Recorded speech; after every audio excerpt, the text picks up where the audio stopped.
Red, blue, and white, there's not a doubt we play the game to win.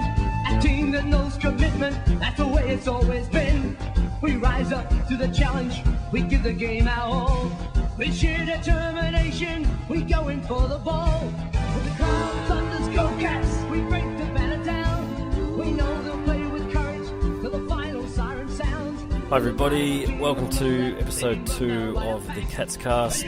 My name is Willow, and I'm remembered to introduce myself this week, which is a good start. I'm joined by a couple of special guests tonight as we're going to do what was originally intended on being a bit of a season preview, and then we had a few issues last week, so we're going to touch on round 1 as well. Firstly, we've got a debutante and someone outside of the big footy crowd. So from Twitter, if anyone on Twitter might know him, we've got Twiggy. Hello. How are you, mate? I'm doing well. How you going, mate? Good, and I'm happy to have you on because you've been pestering me for the whole of last year to get on, so I'm happy that we could finally make it happen. Yeah, I talked a big game, and then I'm like, I don't know if I've really got that much, but we'll see how we go. That's all right. We'll just sound confident, and that's all that matters. Yeah, just look like I belong here. That's it. And joining us once again to add that touch of professionalism, we've got from the Geelong Advertiser, Ryan Reynolds. Hello, Ryan. G'day, guys. Geez, I'm surprised you mentioned the word professionalism there. I thought after my debut performance I might never have got a call back. It's worth noting that we were going to do this last week and Ryan was unavailable because he'd fallen asleep. So,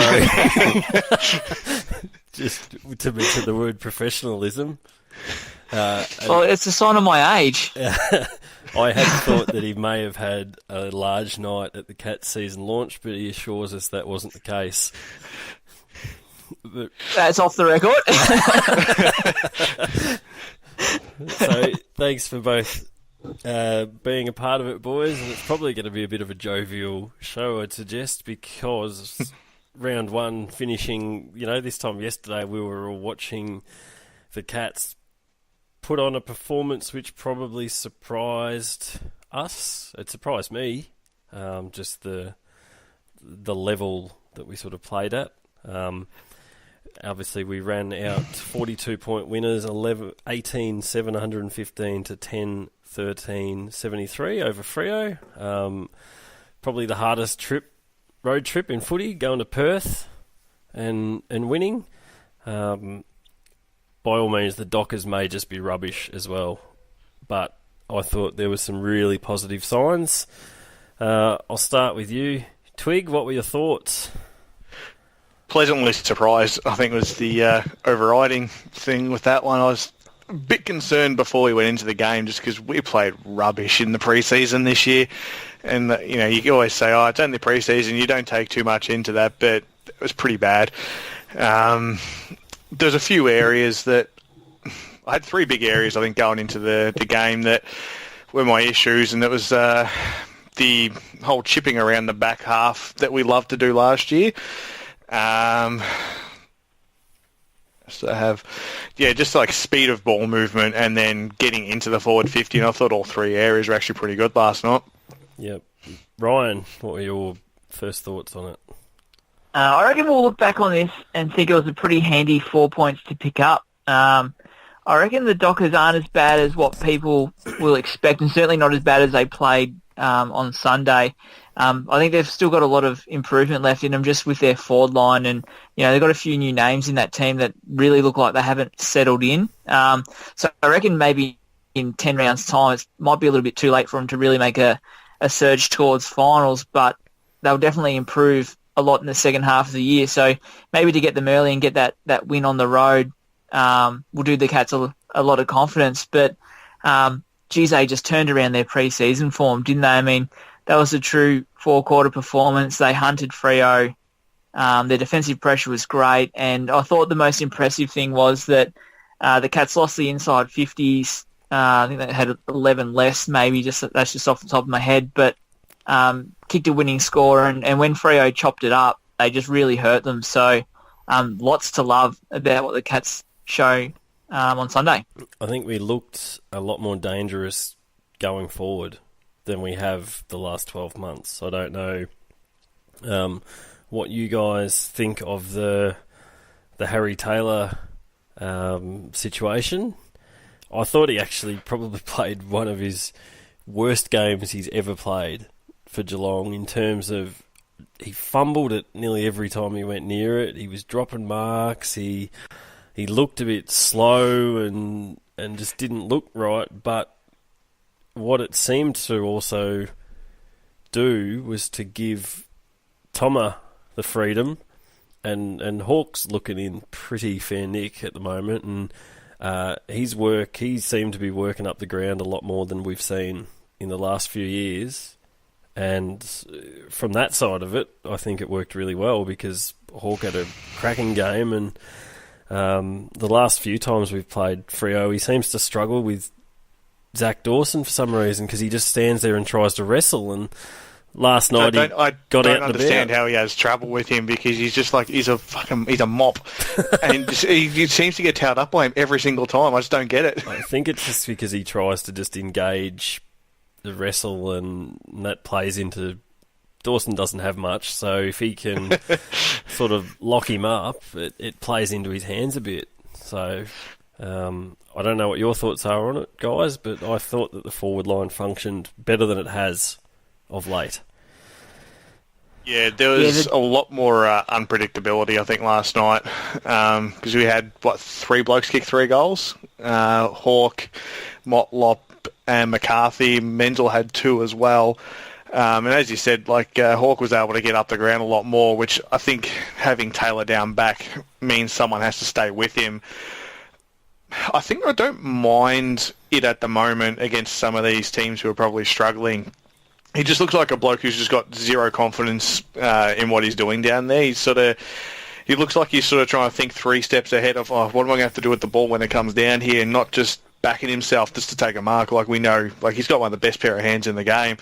And at the moment, he just sort of keeps second-guessing himself. I think if he can start taking a couple of marks, his confidence should get up, and I actually think it will start working out all right from there. I'd agree with that. It's a bit like an onion, I reckon, Harry Taylor playing for. There's so many different layers to it, right?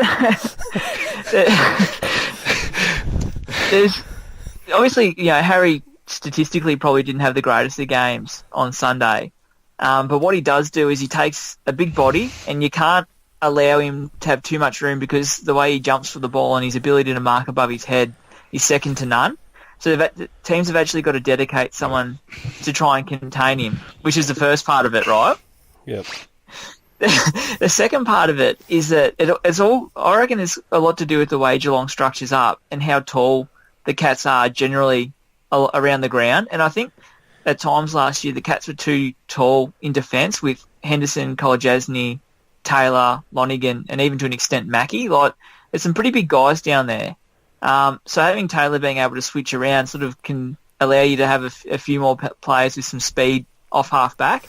And I reckon that's where the Cats generated a lot of run on Sunday. And we can probably, it probably is a good, it probably really leads into another point is obviously our ball movement and our speed out of the back line. We didn't seem to just chip it, and then go. There was clear direction or intent to move the ball quick, and a lot of quick handballs, almost doggy style. Quick handballs, like bang, bang, bang from player to player, and they'd release somebody, and often it was, I feel Motlop was pushing back and working back to the defensive 50 and then getting the ball and taking off, and Tui and so on, and Ruggles had his best game for the club, I think, pretty safe to say, and he was involved in a lot of it as well, and there was a different intent, and the mix was probably helped by, as you mentioned, Ryan, we were pretty tall. Take away one of those big talls from out of there, and it changes the dynamic a bit. It was further enhanced as well with Smith being the late withdrawal, and then Thurlow coming in and just gave another mid-size. He didn't do a hell of a lot in his first game, proper game back, but again, it was just another sleet of foot sort of person who can just sort of help whip it out of the defence a bit quicker too.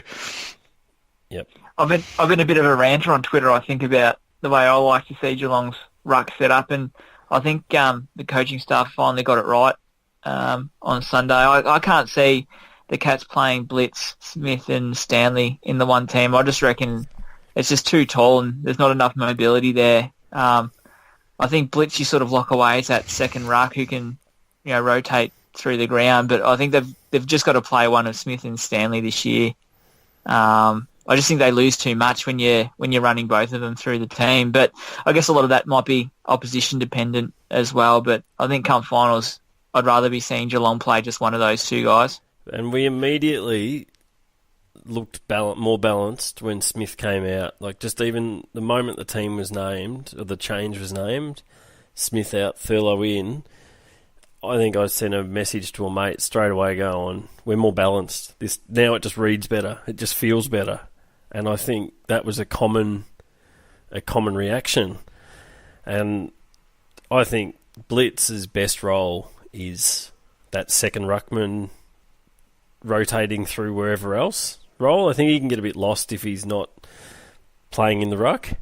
Like, I'm not sure he's got I'm not sure he's a good enough midfielder to play just as a midfielder. No, I think last night's the best game the Blitz has played in a year, quite comfortably, I thought. As you said, he's a lot more natural going as the backup ruckman, but it freed him up as well to just sort of then run the second ruckman off his feet, and he was starting to get a lot more marks around the ground, and actually looked like he had a bit of purpose about him for a change. And I think also that we need to give a bit of credit to Reece Stanley, because Sandy smashed him in the hit-outs, but that was always going to happen. But I thought Stanley played pretty well. I thought he fought really hard. He actually got a couple of really crucial, clear wins in the few hit-outs he did got. A few of them were really effective. He just put it straight down, a Danger or Cell's throat as they were flying through. And I think, and he started to get into, he took a few marks around the ground and got his hand on the ball and got involved as well. So I think credit to him, because his JLT series I thought he was the best performed out of the players vying for that role. And I reckon credit to him, he's put his hand up to try and take that number one ruck role. It's you sort of said, Sandilands, on the stats, I think he had close to 60 hit-outs or something for the game. But I actually felt like in that especially the last half, he was starting to, Stanley was starting to smother his tap-outs a lot more, so they weren't quite as dominant ones. And as you said, there's a couple of times, I think there was one in the fourth quarter after Freo kicked a couple of goals, and we sort of thought, oh God, here we go, here's another classic 2016 fourth quarter fade-out. And he just jumped up and just put it straight down Danger's throat, who brushed off Fife, and then we went to 50 and kicked the goal and just, stopped that momentum from running away again. Yep. That's it. And he can hurt you too, Stanley. He's not your typical ruckman that plays ruck and sort of jogs around the ground and looks slow. He can actually go forward, and you've got to put a player on him if he's pushing forward from the ruck. You just can't sort of let him amble around the ground. He can actually be quite dangerous. I think even just in the contest he can be dangerous, though. If the other ruckman or the midfielders are half off their guard, if the ball hits the ground and he grabs it, he can explode away from the contest as quick as anyone else. He can burst out almost as quick as Danger from a contest. I love seeing, a 200-centimetre giant just put on the jets and literally just pull away from people. I reckon it's fantastic. So he's got that classic of tucking the ball up under his armpit and just swaying the arms out there too. So it's quite nice to watch. Yeah, I reckon he'd make a good rugby player the way he does that, because he does. He just jams it under the armpit and just goes. Now, are we?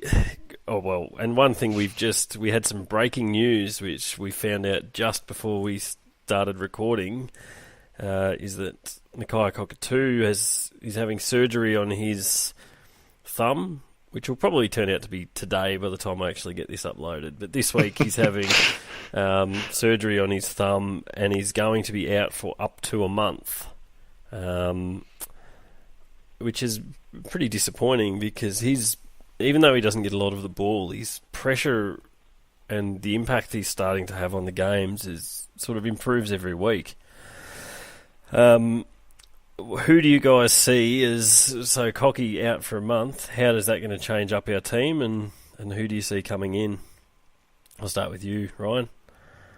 It's a big out, I reckon, Cocky. He's, as you mentioned, he's not winning a lot of the footy yet, but he's just that raw excitement that he brings to the team. Like, he's a bit like a puppy Labrador. Like, just loves getting into everything, and, you know, he gives you a bit of excitement. And I think sometimes, you know, if a team's struggling, you need a player like that just to ignite you a little bit. And I think the other downside is with him missing a month of footy. I mean, there's another 4 games of footy that he's not going to get under his belt because he's probably pretty comfortably in our best 22. So it's going to be a big loss, I think, with his leg speed and that sort of stuff. As for who comes in, I think probably Menegola might get a little bit of a look in now. He's probably one of the notable absentees from the 22 yesterday if they're looking for a midfielder. But another guy I'd like to see maybe come in is Darcy Lang. I thought his pre-season was all right without sort of being outstanding. And he played pretty well by all reports in the VFL on the weekend. And he's another guy. He's pretty dangerous up forward. He's got a bit of leg speed, and you know, he's probably a guy that the Cats need to start getting some games into because he's sort of getting, while he's still quite young, he's probably getting to a little bit of the crossroads of his career. He probably hasn't progressed as much as a lot of Cats fans would have liked him to by now. Yep, I'd agree with that. Twiggy. Yeah, it's a disappointing injury because I'm in the same mindset. Like, he just looks like he's ready this year to start taking games by the scruff. I mean, like, we saw that goal he kicked in the last quarter. It was like 3 or 4 run and bounces, and, you know, doing like bananas and all that. He just sort of seems to have a presence later in games now, whereas before he'd be sort of cooked at half time. So yeah, that's unfortunate.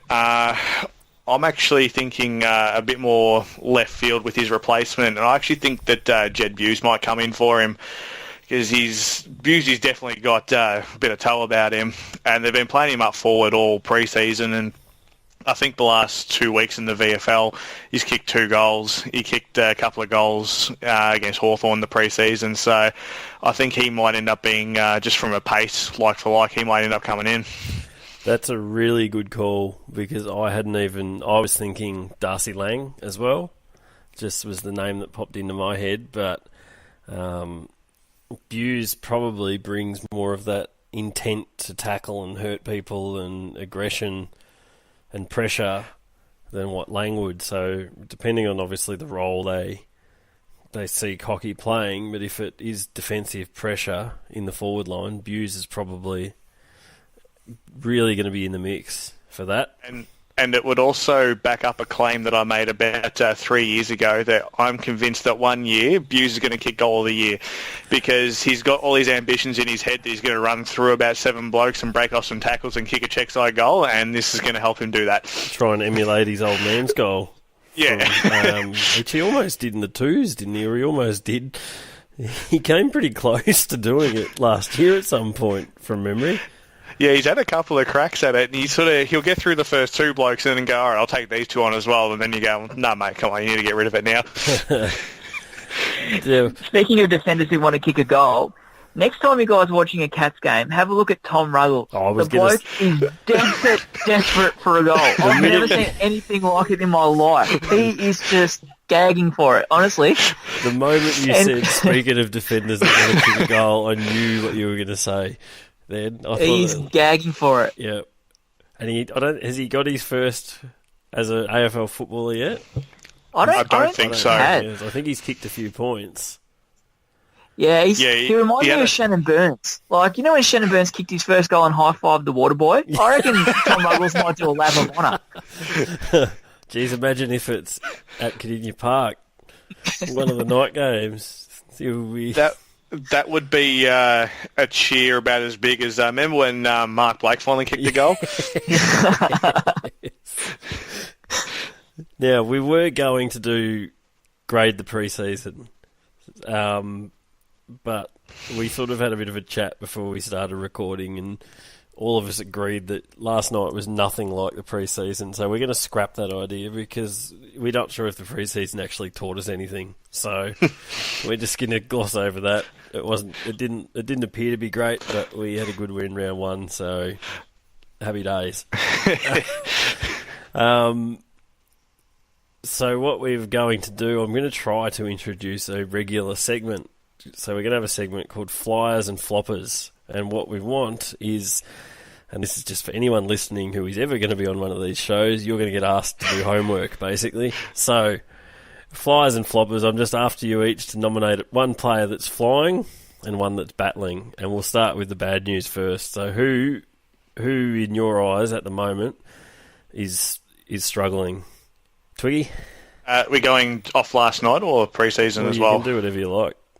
Well, I'll go off last night because that's probably the most easy to remember.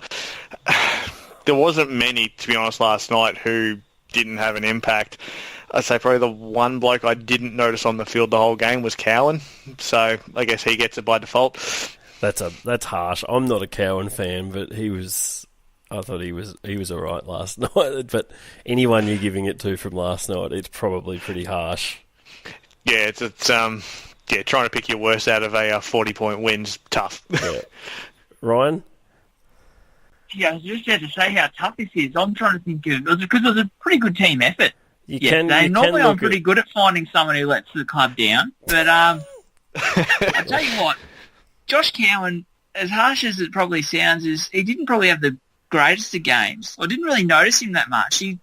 I think statistically he probably won enough of the footy, but he just didn't seem to have, a massive impact. I didn't think. Did you guys sort of notice him as such? Look, I got a message from somebody last night saying, "Why is Cowan he's been off the field for 20 minutes? Have you heard why?" And I replied, "I didn't even know he was off the field." So that. Well, actually, to sort of tie in with that, I was actually just about to say the only thing I remember him from last night was copping a hit in the head. So that could be why. So, well. I'll change it up. I'll nominate Jackson Thurlow as a flopper. Right. Come into the team and had 9 touches or 10 touches or something like that. But good just news for a bit is of variety. he got through the game. Yeah, and I don't know what to make of his pre-season. Statistically, he seemed like he won enough of the footy, but I don't know, he just lacked a little bit of sharpness, I guess, that you miss from having 12 months of footy. Yeah, and so that's to be expected, isn't it? Yeah, I think I might have been talking to one of you two about this on Twitter when they first announced the teams. But I sort of said at this time I didn't mind the idea of Thurlow spending a couple of weeks in the VFL.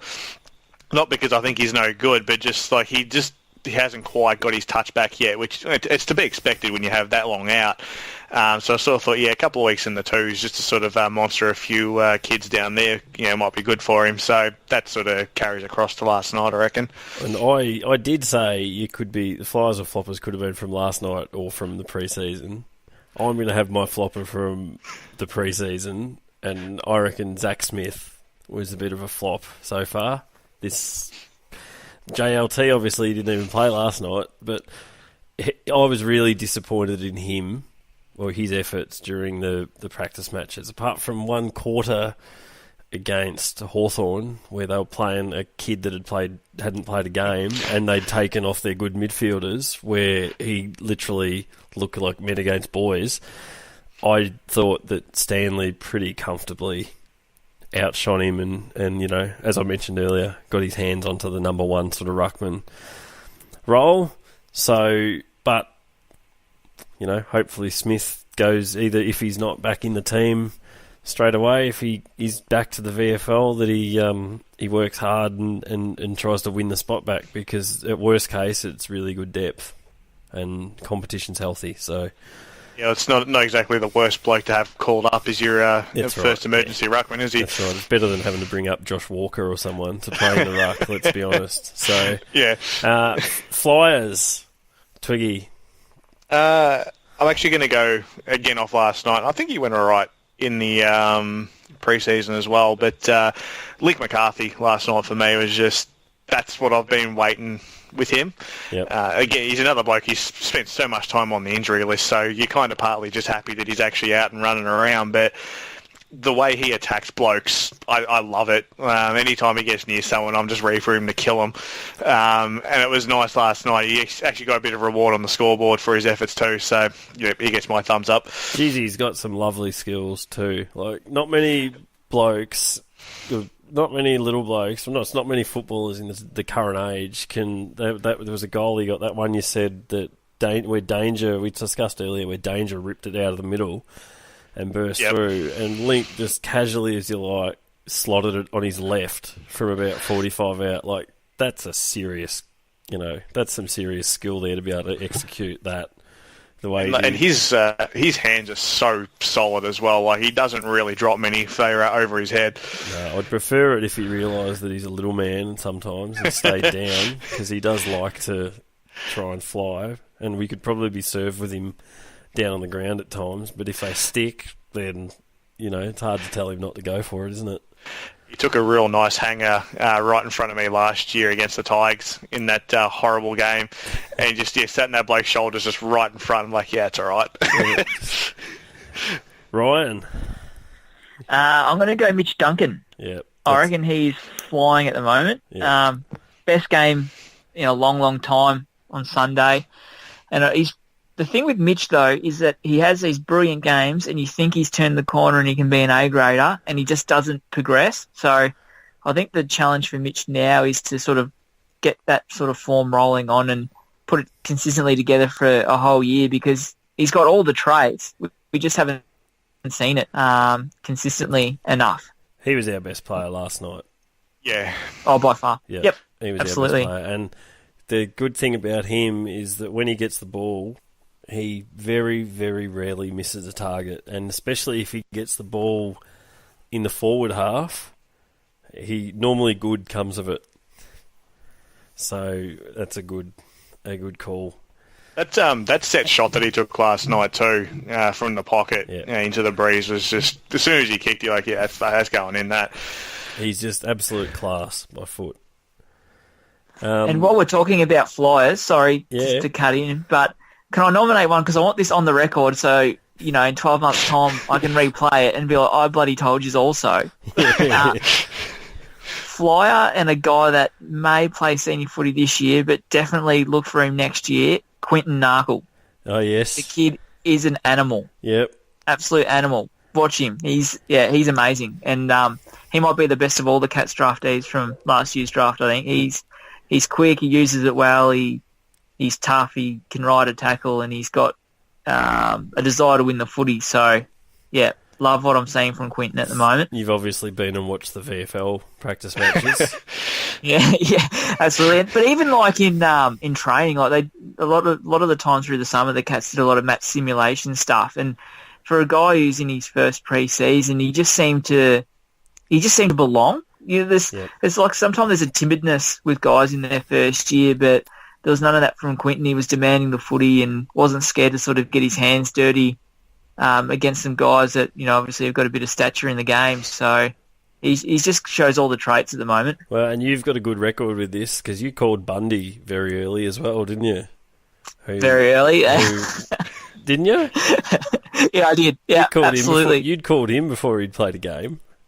Yeah. Actually, long story with Bundy, but I called him the year he got drafted that he'd be a good AFL player. It's just a shame that injuries and sounds like sort of set him back. Sounds like there's a few long stories with Bundy though. We probably better not go near. He's a lovely guy, Bundy. I'm sure he is. Now, if you had listened, I don't know if you did, Ryan, I'll put you on the spot. If you listened to the last podcast we did, Buddha was very strong, very happy with Narkle as well, from memory. There you go. Yeah, well, there you go. Two great minds. That's what I'll say. and we do know Buddha is a good judge, so he was really impressed with him. And by all accounts, from the talk from a big footy perspective, or people that have watched the VFL games, is they were really impressed with him, particularly in the first game. Some people weren't as impressed with him last weekend. They reckon he looked a bit lazy at times, but they said when he gets the ball, you can clearly see there's something there.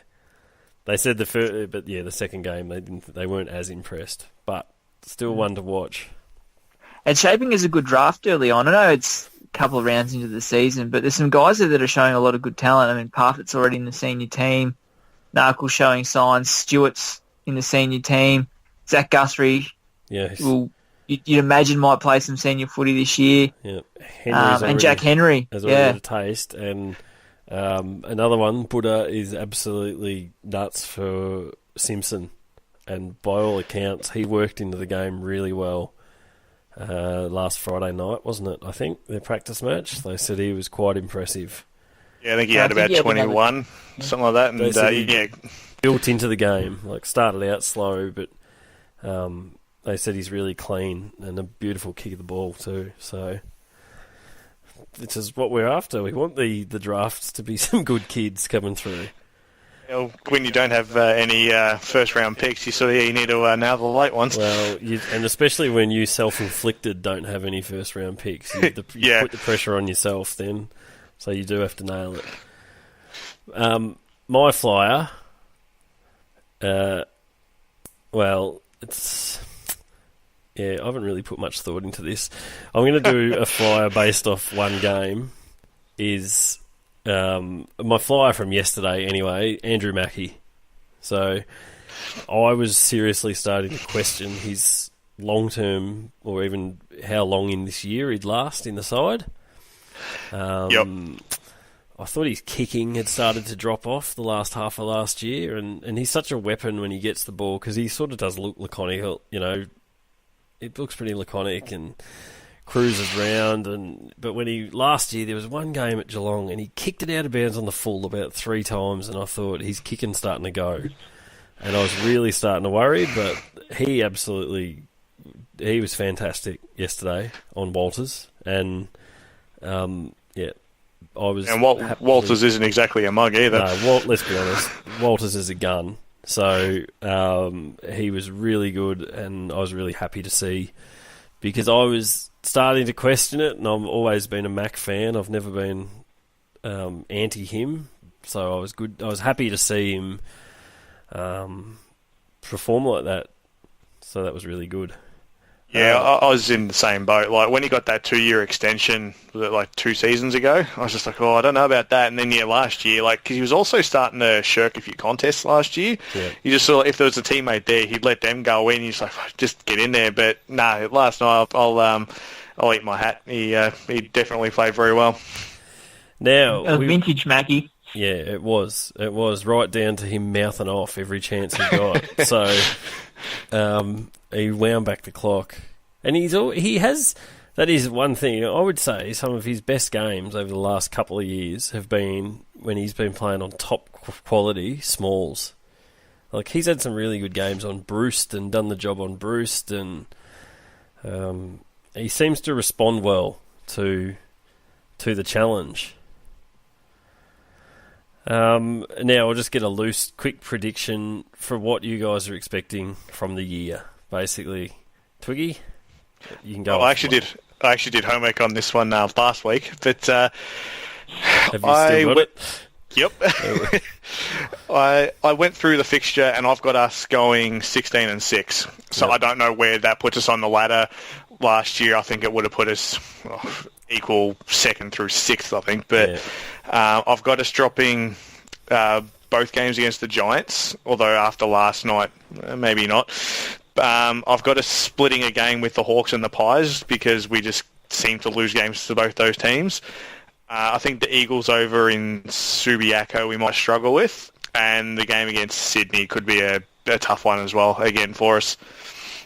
So anywhere between what you're probably thinking, between, like you said, 2nd and 6th or 7th maybe? 2nd and 5th? It's hard to... Yes, so if he went off last year's wins, and that put you in that position, sort of rough position, so basically, in contention for top 4. Yeah. Yep. Ryan?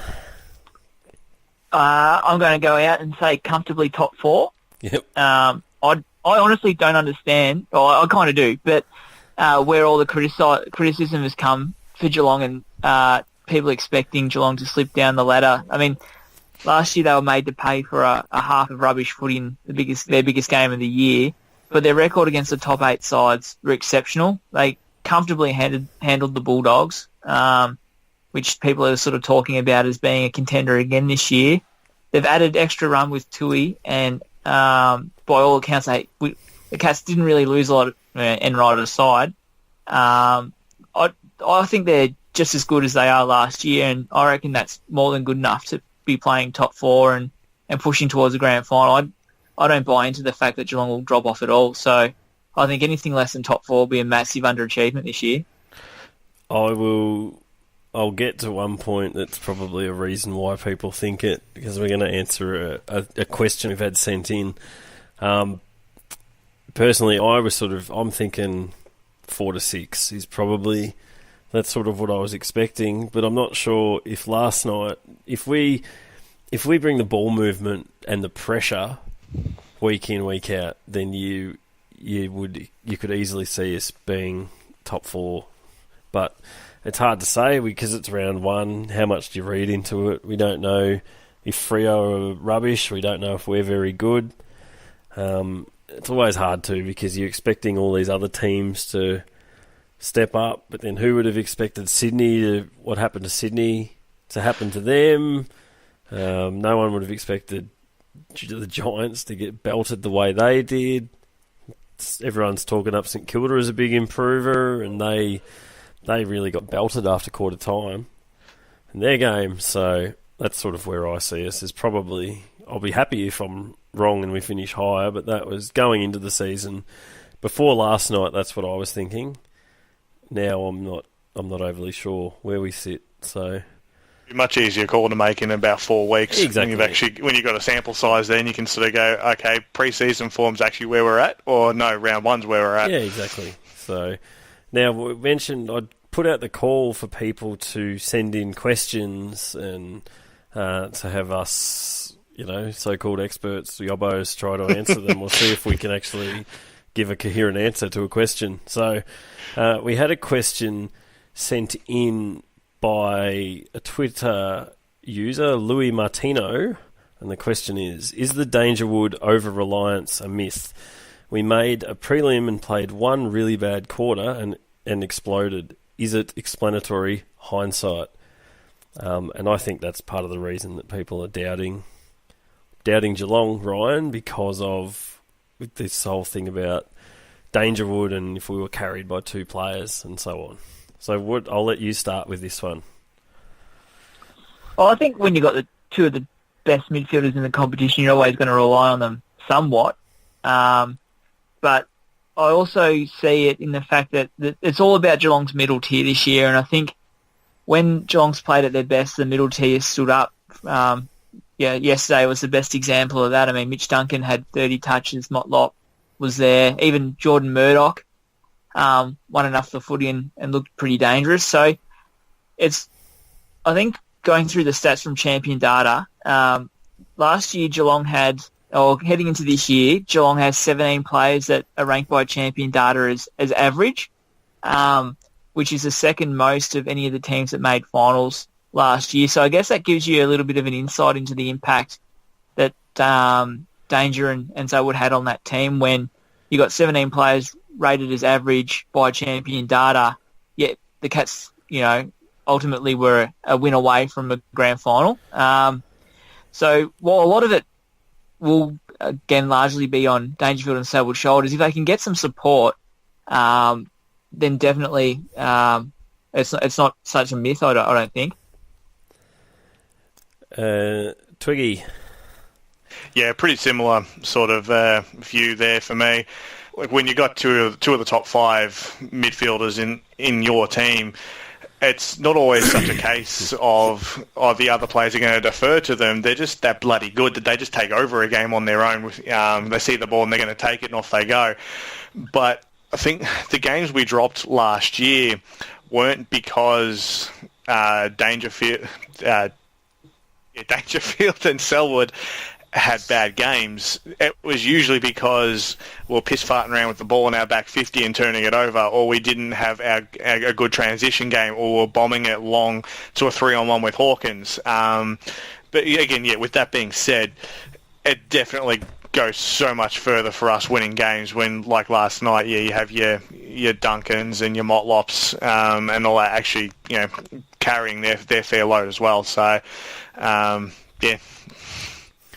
It's interesting because, as you said, it's really, it's not so much an over-reliance that just they're playing at a certain level, I think, and the other midfielders weren't playing at a high enough level. Because, I mean, you look at that prelim, Danger and Selwood were clearly our best players, and we still got smashed anyway. So it's not like they were carrying the team, and it's you know what you're going to get from them week in, week out.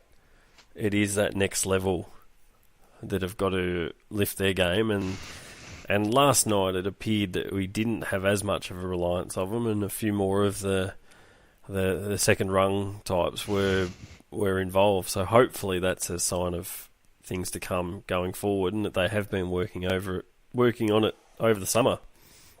Well, another good thing, with last night's game, because we had your Duncan, especially playing so well, Danger spent a lot of time up forward last night and kicked 3 goals. So it's when they're doing that, you're afforded that luxury. Yep. And Ryan? Yeah, I was just going to say, I think the thing that I think you need to sort of remember too is when you talk about the middle tier stepping up, it's not so much that you're looking for Mitch Duncan or Motlop to have 30 touches or 40 touches and kick 2 goals. I think when you talk about the middle tier standing up, it's when Selwood and Dangerfield aren't in the midfield, or they're having a quiet patch, is that the players in there are winning their fair share of footy. And I think at times last year, when those 2 guys weren't in there, the guys that were stepping in just weren't getting enough of it in those crucial times, and that's when the momentum started to change. So, Motlop might end up with 20 touches in the game still, but if he's winning it at those times when you need him to, then it's going to be a lot more beneficial for the team than just winning 20 touches, while the other guys are ripping it up. It's about standing up when Dangerfield and Selwood aren't in the middle or, sort of off the ground. It's about taking their turn, basically, when they have to. Yeah, effectively, yeah. And also, Ryan, I'm disappointed because we set you up that question for you to have a Robbo moment, and you completely didn't even do it. I can't bring myself around to head wobble. Which will be a joke that will make sense to no one. When we discussed the question before we started recording, Ryan goes, "Oh, well, I've actually written an article that's going out, which will be in tomorrow's Addy, about this." And I said, well, you better bring... Because anybody who watches AFL 360 will know that any time Robbo's got an article, he obviously gets Jared to bring it up, and then always says, "I've written about this in the Herald Sun tomorrow," and you've let us down, but... So, I will say I have written about it in Monday's Geelong Advertiser. So everyone... There's 600 words of waffle. Everyone go get hold of the Addy, and you can read about it as well as listen to it. Now, well, hopefully I've said the same thing as I wrote. I can't remember now. I've got one. Oh, you're right. We're pretty much wrapped up. I have one little bit of housekeeping. If anybody who has been, following on Twitter and Facebook and all of that, has seen that I've had some shirts done up, or in the process of getting some shirts with the cat cast on them, and they've come up really well. So we're going to have prizes and giveaways and things is the plan over the course of the season. The first one was pretty simple. They just had to retweet or share the post to win a shirt, and we've randomly selected a winner. So congratulations to Chrissy Proctor, who is a Twitter user. I'll be making contact with you and we'll get something sorted. And if anybody has any ideas for competitions, so we can get some silly competitions about predictions and things like that, send them through. We're going to try and have a bit of fun with it all. So, and apparently people that are on the podcast seem to think that they should also get shirts, is a bit of the feedback that I've been getting. So I'll see. Yeah. we go. I'll endorse that motion. With that. So, but aside from that, that's all pretty much we've got time for this week. Just a quick thoughts on how you think we'll go this weekend, boys. I think we have North on Sunday at Etihad. And Should win. We should. And Waite, they've had Jared Waite's out, hurt as well. I think he's got a shoulder injury after he kicked 1 goal 7 on the weekend. So that was impressive. That it might help them, him not being there, if he was kicking like that. But obviously Twiggy, you're pretty comfortable. Should win. Should. As long as we keep playing 4 quarters like we did last night, should be right. Ryan. Yeah, Cats will comfortably 10 goals, I would have thought. North are on a pretty dramatic slide at the moment, so I think, if the Cats get a hold of them early, the margin could sort of blow out. Yeah, but it's all about consistency. If pre-season Cats rock up, they could bloody well lose it, so who knows? That's all we ask for is consistency. Twiggy, thank you very much for being a part of it. I hope you've had fun. Yeah, went all right. And Ryan, thank you again. Thanks for having me back. It was great fun. No worries. I'll be pestering you again because you were silly enough to offer to come on whenever I needed someone. So I might just nag you again when I get round to it next time. I'm always happy to talk rubbish with you, mate. Thank you, everybody, for listening. I'm not sure when I'll do another show, hopefully in a couple of weeks. So it depends on how the technical issues and the fact if I've got time allow for. Until then... You're getting tight on the shirts. Hey? If you're not doing a podcast every week, you're only giving out 1 shirt a month. Yeah. You got to boost your shirt numbers. I don't have time to do a podcast every week. Honestly, you didn't want to give away freebies. All right. Thank you, everybody. We'll until next time. Go Cats.